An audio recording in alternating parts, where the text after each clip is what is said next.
Bueno, buenas tardes y bueno, gracias a Pedro por la invitación.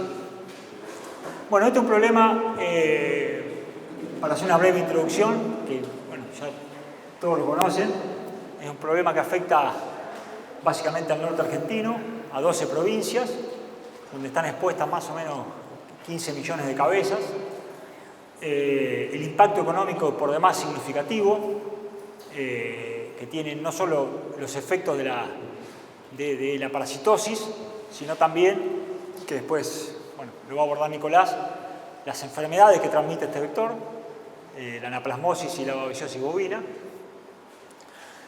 Este es el área infestada de la Argentina, algunos lo que ven ahí de algunas partes del norte de Córdoba, norte de Santa Fe y norte de Entre Ríos.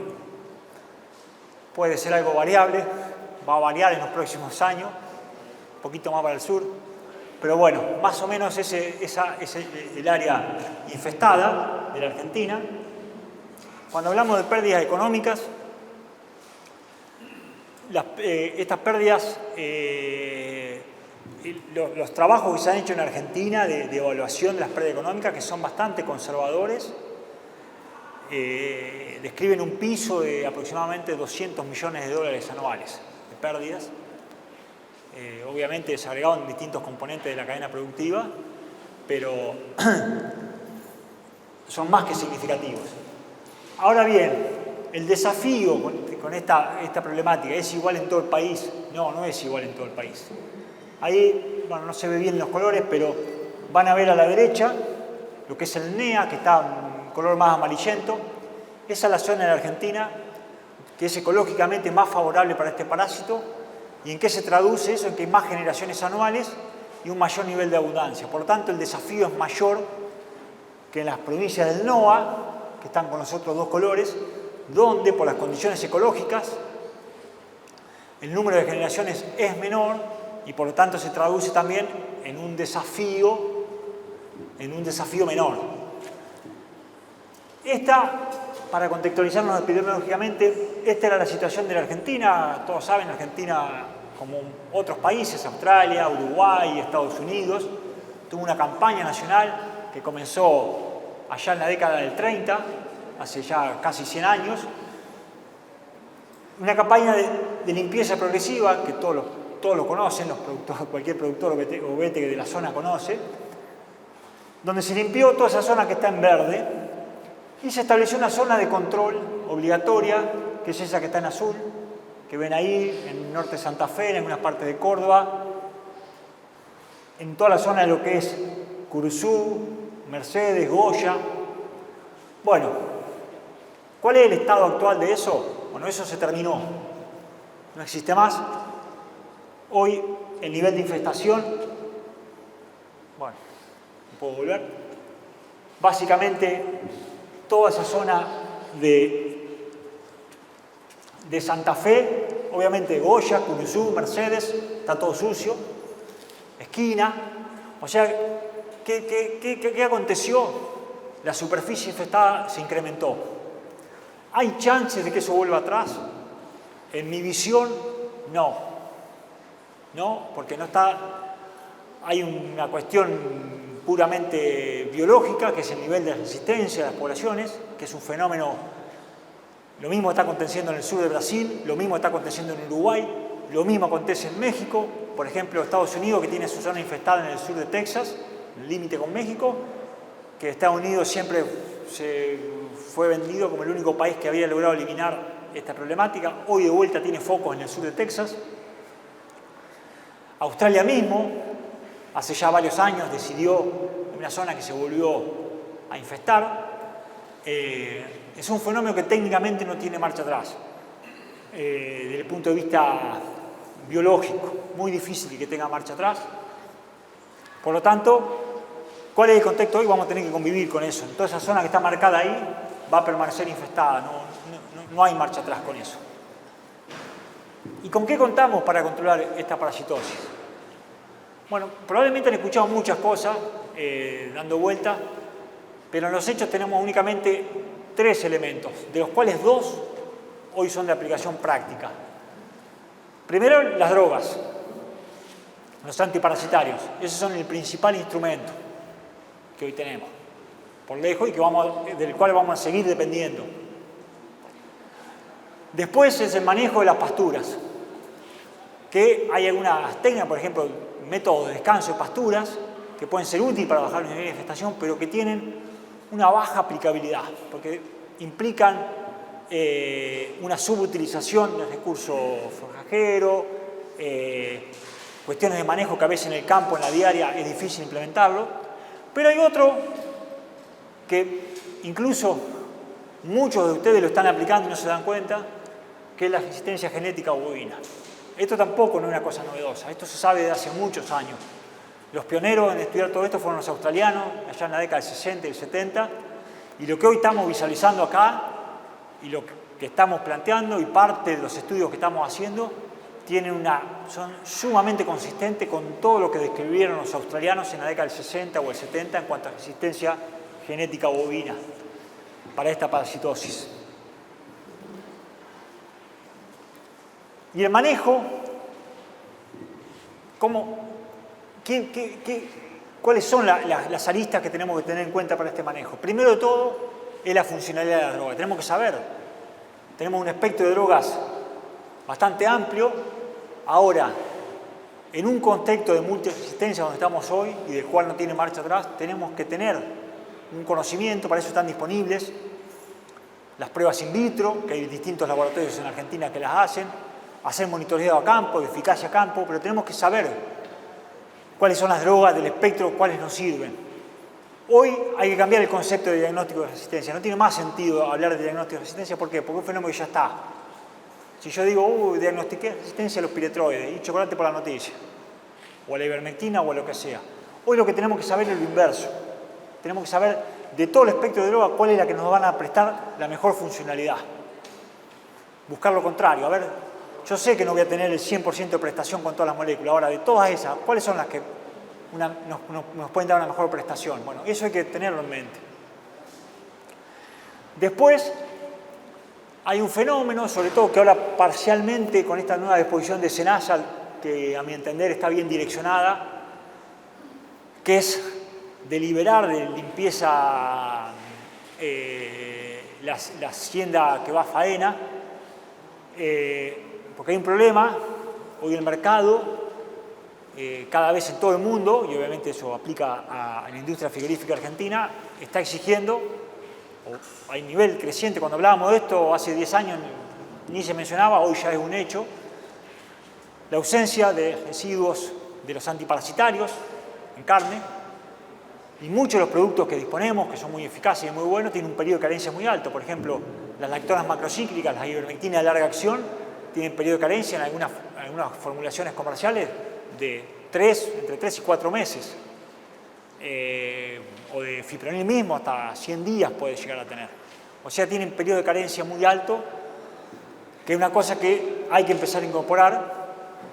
Que bueno, ¿cuál es el problema de usar esas drogas con eso de alto periodo de carencia? Es con la hacienda que está destinada a faena. Que vuelvo a decir, hay una nueva normativa de SENASA que va en sentido de buscar la vuelta de que la hacienda que vaya a faena, mientras la faena sea inmediata, no necesariamente tiene que ir con tratamientos, porque era incompatible. Mandar a la hacienda limpia a un frigorífico, pero sin residuos acaricidos. Imposible eso en la práctica. Entonces, esa normativa de SENASA está bien enfocada. Otra es una cuestión de infraestructura. Tampoco se menciona en el control. La infraestructura es crítica. ¿Cómo son los límites con nuestros vecinos? ¿Hay movimiento de hacienda? ¿Pasa del vecino a nosotros? Porque nosotros podemos ser los campeones en el manejo, en el nivel de susceptibilidad. Ahora, si del vecino no está pasando hacienda al nuestro, o nuestra hacienda vale del vecino, estamos contaminando con distintas cepas. Estamos trayendo, por ejemplo, vamos a suponer que nosotros somos buenos y el vecino es malo en cuanto a susceptibilidad. Bueno, si nuestra hacienda pasa o pasa la del vecino, nos está trayendo la cepa del vecino a nosotros. Es una cosa que se soslaya, pero es crítico también. Y otra cosa, por ejemplo, la disponibilidad de bañaderos. Un campo que no tiene bañadero, no solo se pierde usar drogas con un alto poder de volteo, como son aquellas utilizadas en los baños, como los piretroides, la combinación de piretroides con fosforados o el amitraz, sino que también nos perdemos dentro del espectro de droga, nos quedamos con un soldado menos. Por eso es importante la infraestructura en el control. Y después hay otra cuestión que es crítica, que es la genética bovina, que ahora como vamos a ver. No es lo mismo, no da todo lo mismo. No es lo mismo tener hacienda con un componente razas británicas o muy britanizado que hacienda más cruza. No es lo mismo y es, después de las drogas químicas, el instrumento más poderoso que hay para el control. Que de hecho muchos de ustedes, yo conozco algunos establecimientos, no sé si hay gente acá, pero no importa, donde ni ellos se dan cuenta de la prestación que le está dando tener razas con un componente de resistencia genética importante para el control. Bueno, y esto es lo que le describía. Acá, bueno, no tiene buena definición la tabla, pero no importa. Cada fila es un grupo químico. Fíjense la cantidad de grupos químicos que tenemos disponibles. Tenemos piretroides, organofosforados, inhibidores de síntesis de quitina como el flasurón, ¿cómo es? El fipronil, las lactonas macrocíclicas. Ahora tenemos las isoxolinas, que tenemos el furalaner, que hoy en el mercado hay una sola marca, pero ya en breve va a haber por lo menos 3 o 4 marcas, 3 o 4 formulaciones. Incluso otras drogas del grupo de las isoxolinas, además del furalaner, va a haber en el mercado en los próximos 2 o 3 años. O sea que hay opciones en cuanto a grupos químicos, distintas opciones. ¿Cuál es el problema? El problema es este. Esta es la secuencia. Capaz que si ajustamos el foco. A ver, no sé. Acá me parece que está el foco. Ahí está, mirá. Bueno, esa fue la secuencia de cómo se fue dando el contexto de la resistencia en Argentina. Fíjense, de la década del 40 a la actualidad. O sea que salvo con las isoxolinas, con el furalaner, tenemos resistencia a todo. Lo cual es lo mismo en Brasil, es lo mismo en Uruguay. Es un contexto general.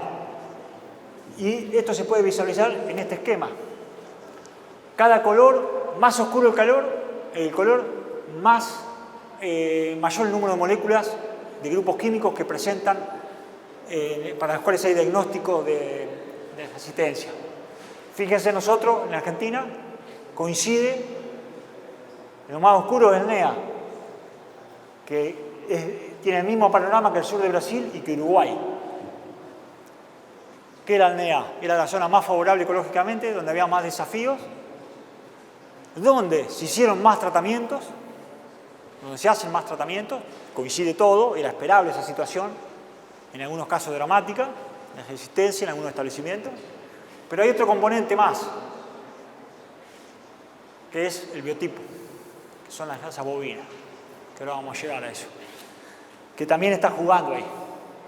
Y lo mismo pasa en Uruguay y lo mismo pasa en el sur de Brasil. Este es un esquema para mostrar, cada simbolito es una droga.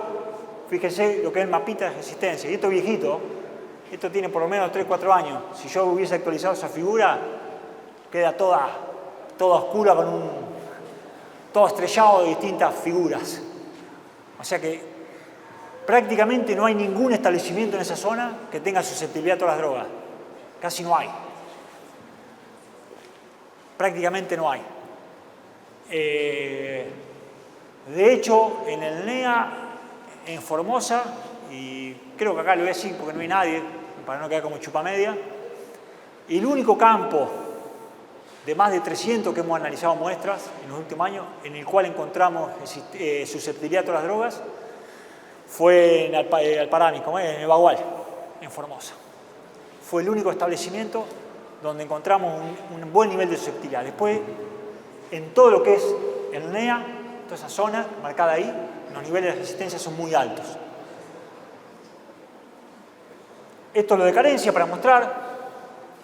Fíjense, esas son distintas formulaciones de ivermectina 315,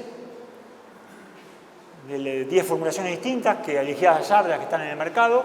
Fíjense los periodos de carencia, 122, 90, 110, 120, algunas 56, otras 94, muy alto. Y lo mismo el fipro. Distintas formulaciones que contienen fipronil o fipronil como mezcla, ¿no es cierto? Con otra droga. Bueno, bien, vamos a los bifes. Este es el panorama de cómo es la dinámica del nivel de infestación esperable en el norte argentino, donde el nivel de infestación va creciendo, por más que haya distintos picos, desde la salida de invierno y la primavera, para alcanzar el pico ya entrado el verano y en el otoño. Son los mayores niveles de infestación. Entonces, ¿qué tenemos que prevenir siempre? ¿Qué tenemos que evitar? Esos picos tan grandes que se ven ahí entre marzo y mayo, o entre marzo y junio. Y hay distintas alternativas. Hay distintas alternativas. Algunas sirven mejor que otras, pero no va al caso. Pero acá quiero mostrar un ejemplo. Esto es un esquema, este es un trabajo que hicimos en Formosa, en el Colorado, de 3 años. Únicamente hacíamos 3 tratamientos entre agosto y noviembre. Y se vio, fíjense, lo que es azul es el grupo tratado con ese esquema, mientras que el otro grupo estuvo sujeto únicamente a tratamientos paliativos.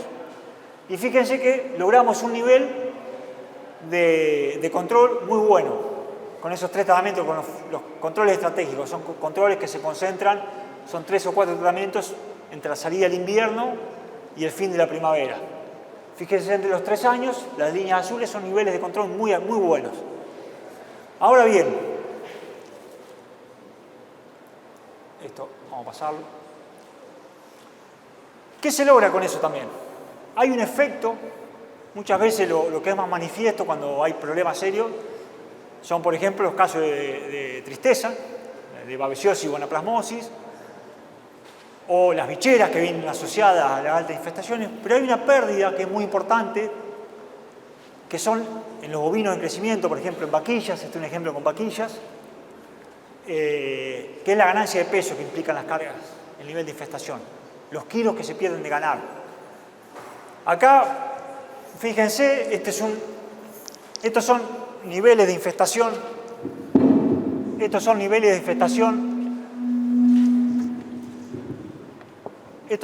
infestación, este es un grupo en negro con un control estratégico, como mostré anteriormente, con 3 tratamientos entre septiembre y noviembre. Así fue como evolucionó, con niveles de infestación que varían acá está el número de infestación que varía, fueron siempre menos a 20 en promedio, ¿no es cierto? Y un grupo sujeto únicamente a tratamientos paliativos, donde la infestación ya a partir de octubre y noviembre, el nivel de infestación fluctuó de 20 a más de 70. Ahí está, el pico fue de 65 de promedio, ¿no es cierto? ¿De qué estamos hablando? Estamos hablando de niveles de infestación significativamente diferentes. Ahora, 65 en promedio entre marzo y abril tampoco es una locura. Si uno va en abril a un campo, a Mercedes o a Curuzú, eso es incontable. El nivel de infestación cuando falla un tratamiento que se puede encontrar es infinitamente superior a 65. Así y todo, si ven la otra curva que muestra es la ganancia de peso, cómo fue evolucionando la ganancia de peso en ambos grupos, en este grupo y en este. Fíjense que cuando los niveles de infestación eran bajos, los grupos fueron evolucionando de manera significativa. Ahora, cuando se empiezan a manifestar las diferencias en el nivel de infestación, también se empiezan a diferenciar los grupos en cuanto a ganancia de peso.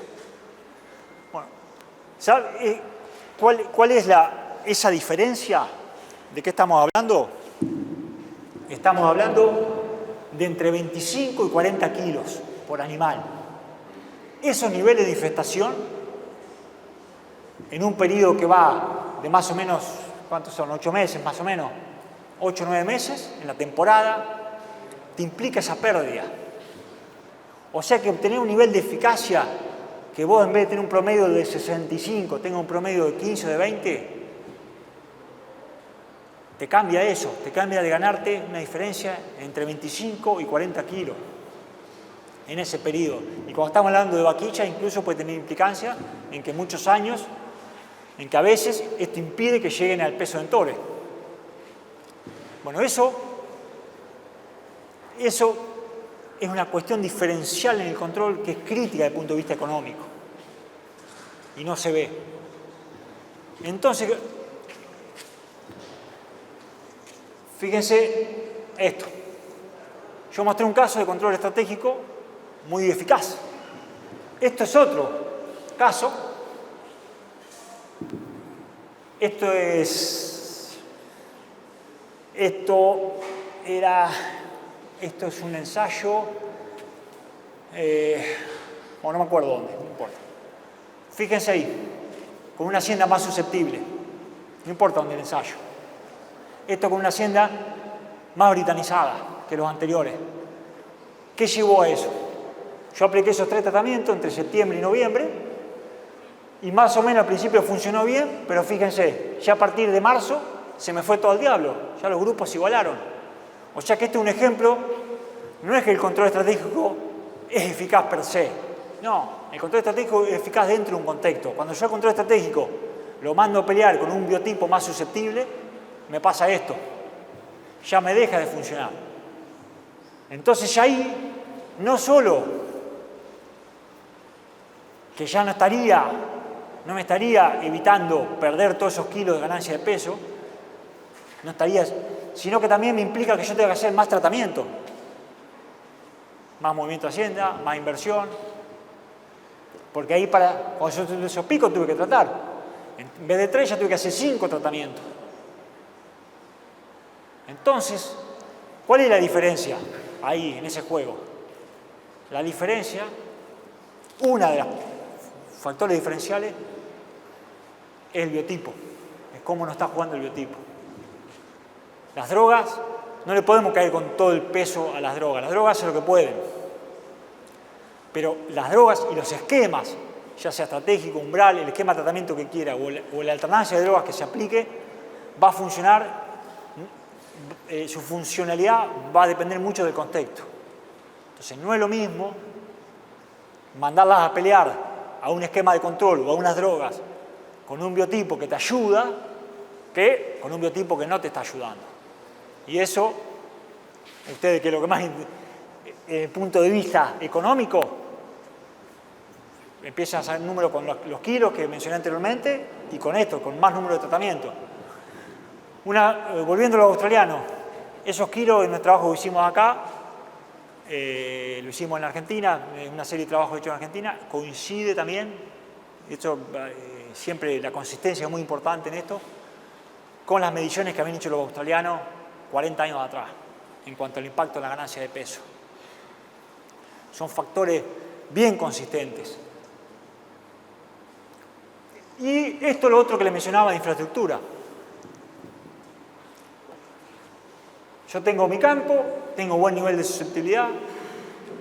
¿Por qué? Porque hago buenos tratamientos, hago alternancia, hago mediciones, soy prolijo. Y mi vecino tiene multiresistencia. Ahora, yo tengo un problema de infraestructura y en los hechos pasa esto. Si mis linderos no son buenos.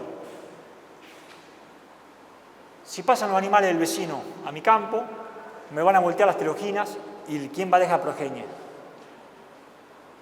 Las hembras, las teloginas del vecino me van a sembrar mi campo. Entonces la infraestructura es un factor muy importante, porque nuestro vecino nos puede contaminar con su cepa nuestro establecimiento. Y el que no puede controlar esta situación tiene que ser consciente de que está expuesto a esto. De hecho, muchos campos que tuvieron años limpios, es un fenómeno notable, se ensucian y al año tienen resistencia a todo. Entonces la pregunta del sentido común que te dice, no, ¿cómo puede ser?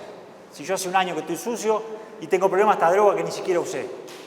Ese es el problema, que el campo lo colonizó una cepa problemática.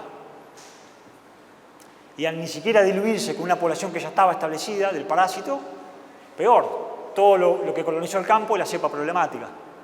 Esto es un fenómeno que se ha dado bastante en Argentina. De hecho, muchos de los campos más problemáticos en cuanto a resistencia son campos que se ensuciaron, que estuvieron años limpios y se ensuciaron por contaminación, por ingreso de animales de lotes linderos o bien por movimientos comerciales que no supieron, pero básicamente por contaminación de linderos. Son los campos más problemáticos. ¿Por qué? Porque se contamina, porque el vecino no ha podido controlar, tiene problemas, y toda la población que coloniza el campo es la que viene de afuera. Entonces, los campos más problemáticos que nos hemos encontrado en cuanto a la susceptibilidad son campos que estuvieron limpios un montón de años y de golpe se ensucian. Y acá voy a la parte importante del control integrado. Control integrado, van a escuchar un montón de cosas. Hay un montón de pavadas dando vueltas de control integrado, hablan de bichitos de acá, de otro bichito. No, el control integrado, ¿cómo se define? Es la aplicación de dos técnicas, de la cual al menos una no debiera ser química. Los químicos dependemos, sí o sí, porque es el instrumento más fuerte y más eficaz que tenemos, por más que haya un fenómeno de resistencia. ¿Y cuál es el otro instrumento que es ultra poderoso? Es esto, es la resistencia genética de los bovinos. Eso es un ejemplo, fíjense, para marcar los dos, voy a explicar las bases de esto. Esos son niveles de infestación. Cada color es una raza con distintos porcentajes de cruza. ¿Dónde están los dos extremos? Fíjense que el de más infestación, que es el de la izquierda, es el Hereford. Y el de menos infestación es el de la derecha, ese verde bajito, que es el Nelore. En el medio tienen todo el espectro de distintos porcentajes de cruza. Ahí está. Entonces, por supuesto que uno no pretende irse al Nelore, claramente. Ahora, incorporándose sangre cebuina, con biotipos más resistentes, nosotros logramos esto. ¿Pero por qué se logra esto? Porque ¿cómo funcionan los hechos? El bovino como controlador biológico. Un Hereford se encuentra, yo no expliqué el ciclo porque ya todos lo conocemos, ya estoy cansado de explicar cómo es el ciclo, pero ¿quién es el estadio infestante? Son las larvitas, ¿no es cierto? Que se suben y se van transformando hasta que llegan adultas, las hembras, esas gordas teloginas, que es lo que vemos que después de 21, 22, 23 días, ¿no es cierto? Así es el ciclo. Entonces, ¿quién es el estadio infestante? Son las larvas. Entonces, ¿qué pasa si se sube 1000 larvas a un Hereford? Bueno, 100 van a llegar a teloginas. Ese animal al cual se le subieron 1000 larvas a un Hereford va a voltear 100 teloginas. O sea que el 10% va a llegar. Ahora, si se suben a un Nelore, no voy a hablar de un Nelore, vamos a hablar de un Bradford o de un Brangus con un componente cebuino interesante, va a llegar el 1%. El bovino es un controlador biológico. Entonces imagínense un esquema de tratamiento donde a vos el bovino ya te mata el 99% de lo que se sube. Entonces es mucho más fácil para la droga trabajar en ese contexto que trabajar en uno donde te produce el 10% de lo que se sube. Te cambia toda la ecuación epidemiológica. Tener un bovino que te actúa de controlador biológico. Acá muestro un ejemplo. Este es un trabajo que hicimos en un campo que tenían Bradford y Hereford. Fíjense, hicimos un tratamiento con fluazurón, 2 con fipronil, 1 con ivermectina y un baño, entre agosto y marzo. Los Bradford son los oscuros y los Hereford son los claritos. ¿Qué había en ese campo? Una cosa que pasa en cualquier campo, una resistencia al fipronil. O sea que de los 5 tratamientos, 2 no nos dieron prestación. Los 2 que hicimos con fipronil. Ahora, si uno mira la evolución de la infestación en el Bradford, no fue óptima, pero fue bastante buena. Uno fue bajando la infestación y fíjense que los niveles fueron manejables. Ahora, fíjense en el Hereford. En el Hereford ni lo movió. ¿En qué ayuda el biotipo? El biotipo también ayuda en eso, en un contexto de resistencia. No es lo mismo, por más que las drogas no trabajen al 100%, esa falla, cuando hay un biotipo que te ayuda, se manifiesta de una manera menos significativa. Ahora, querer hacer control con resistencia, con un biotipo susceptible, es inviable. inviable. ¿Y cuáles son las características?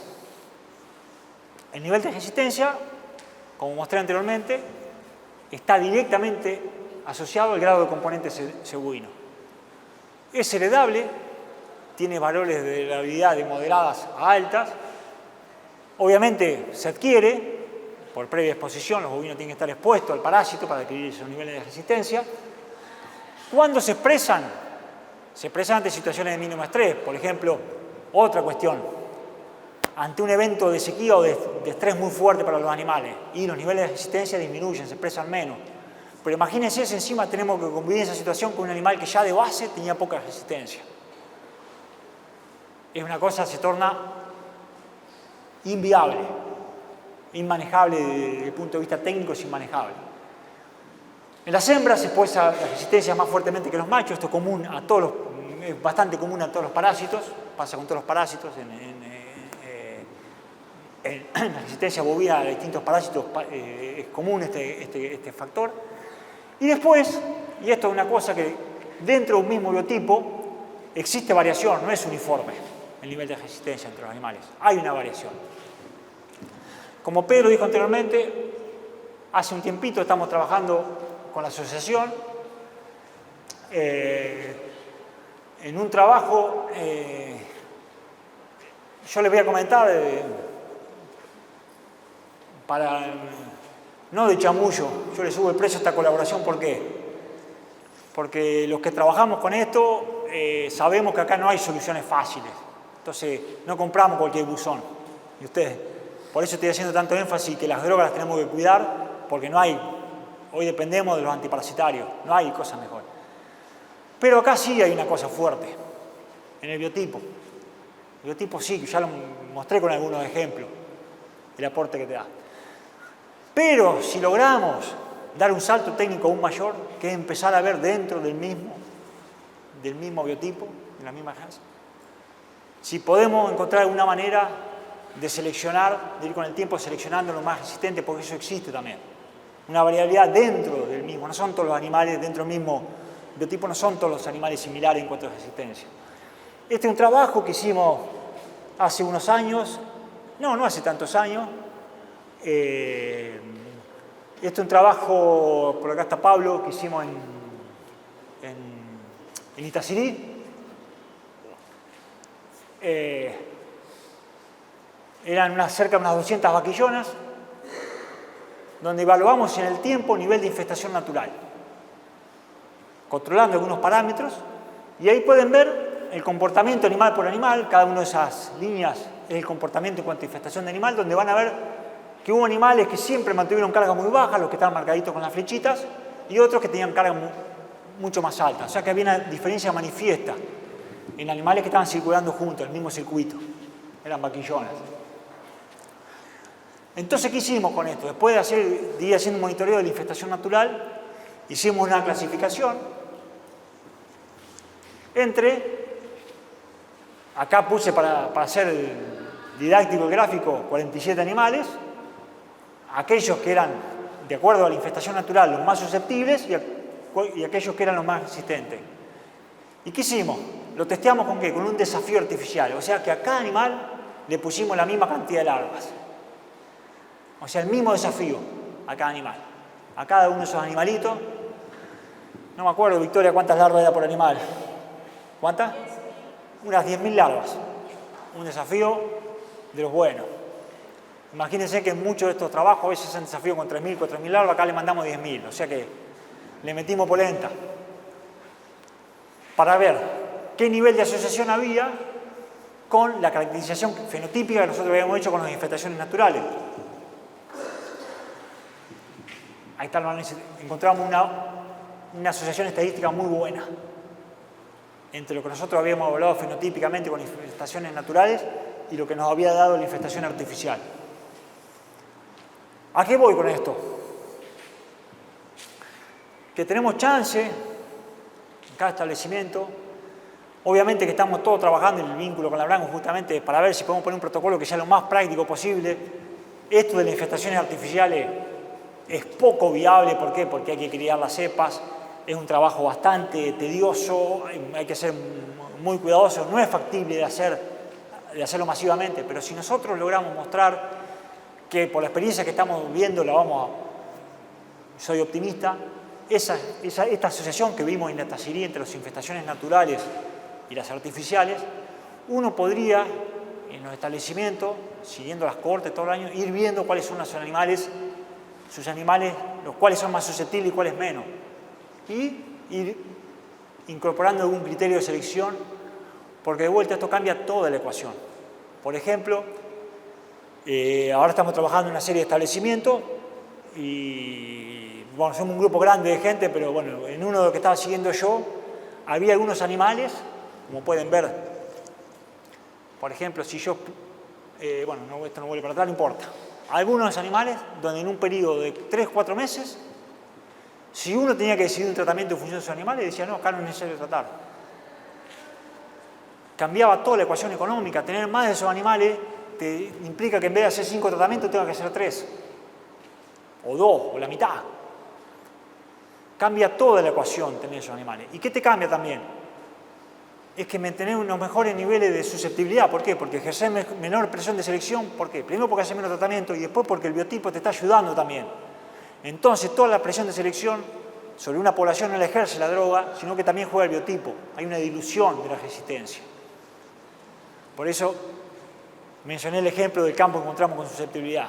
Hoy, por ejemplo, un campo, acá parece todo contra el Hereford, pero eso ya se sabe hace un montón de años.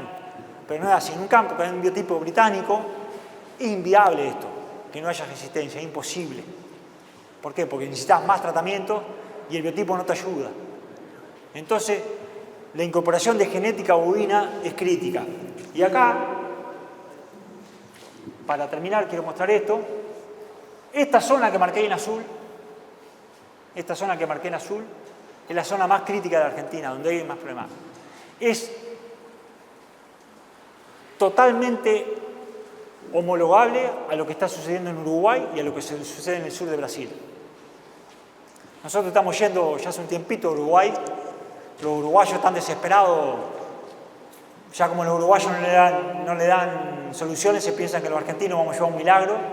Y nosotros le decimos, sí, nosotros vamos, damos charlas, capacitación, lo que ustedes quieran, pero si no se sacan el Hereford de encima no tienen solución. Nos dicen de todo, ¿viste? Pero no importa. Uno tiene la obligación de ser honesto. Esa situación que hay, ¿por qué es la tormenta perfecta? Porque tenés biotipos muy susceptibles que no te ayudan en nada al control, o sea que le tenés que meter tratamiento. Es una zona que viene con un historial de presión de selección histórica, todos saben. Hay resistencia múltiple, entonces todo un combo donde tenés un biotipo que no te ayuda, resistencia a muchas moléculas. Y que Nico después va a hablar, a ese combo que se sube que por más que vos seas muy prolijito con la inmunización y toda esa historia, o hay ausencia de inmunidad o hay quiebres de inmunidad. Todos los quiebres de inmunidad, no me quiero meter en la charla de Nico, están mayormente asociados también a este tipo de hacienda. Entonces, ¿a qué voy? Si se quiere dar un salto de calidad en Argentina, ¿para qué? Para mejorar, que el productor mejore económicamente, mitigue el impacto de esta parasitosis. ¿Por qué? Por lo menos número de tratamiento, porque no tiene problema de resistencia. Mejora el tema de la salud pública, ¿por qué? Porque va a haber menos drogas circulando en los animales. Tenés menos mortandad, vas a tener menos problemas. Esto es un combo. ¿Quién es el factor diferencial? Y en un esquema de multiresistencia, las drogas están complicadas, hacen lo que pueden. Ahora, bueno, están las isoxolinas, está el fluranal, después va a haber otra, en los próximos 2 o 3 años, que ayudan un montón. Son drogas que tienen una eficacia muy buena, pero no son la panacea, no es que vienen a salvar el universo. Son drogas con buena prestación, pero son costosas y tampoco es que son la panacea total. Son muy buenas, pero no son la panacea. Si no le ayudamos con algo y vamos a seguir en esta situación, que es una charla que si yo la venía hace 80 años hablábamos lo mismo. El biotipo bovino es el factor diferencial acá, el que puede dar un salto de calidad. Y les vuelvo a decir, ustedes muchos no se dan cuenta, pero yo algunos conozco, que tienen hacienda con un buen nivel de resistencia y son situaciones manejables, porque hacer 3, 4 tratamientos al año y no tener problema de tristeza, ya ganaron. Ya están ganando. Si uno lo contextualiza comparado con otra zona del país, con una hacienda más susceptible, ve la diferencia. Es lo que te cambia la ecuación productiva. Así que bueno, este es un problema muy complejo, nadie tiene la solución mágica, pero estos son instrumentos muy potentes y que los tenemos que aprovechar. Así que bueno, muchas gracias por la atención.